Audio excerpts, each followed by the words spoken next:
In today's video, I'm going to show you exactly how you can send dice on Monopoly Go. Now what we can do is we can head into the top right corner where we can find these 3 lines, and this will open this menu here.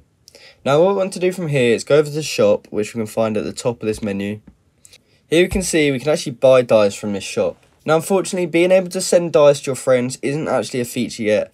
However, I'm sure this is something they will add in the future. But for now, the closest thing we have is you will have to go on the shop on your friend's phone. And then from there, if you wanted to buy them some dice, you can go ahead and purchase one of these rolls. You can go ahead and purchase one of these offers and claim some dice rolls. And then if you do it on your friend's phone, they will be gifted those dice that you just bought. So as I said, unfortunately, this is the only way to be able to send dice at the moment. Hopefully they add a feature in the future that lets us trade dice with our friends, or we can simply donate them some of ours, as that would be a much better feature to have in the game. So I hope you found this video helpful, and I hope you successfully managed to send dice in Monopoly Go.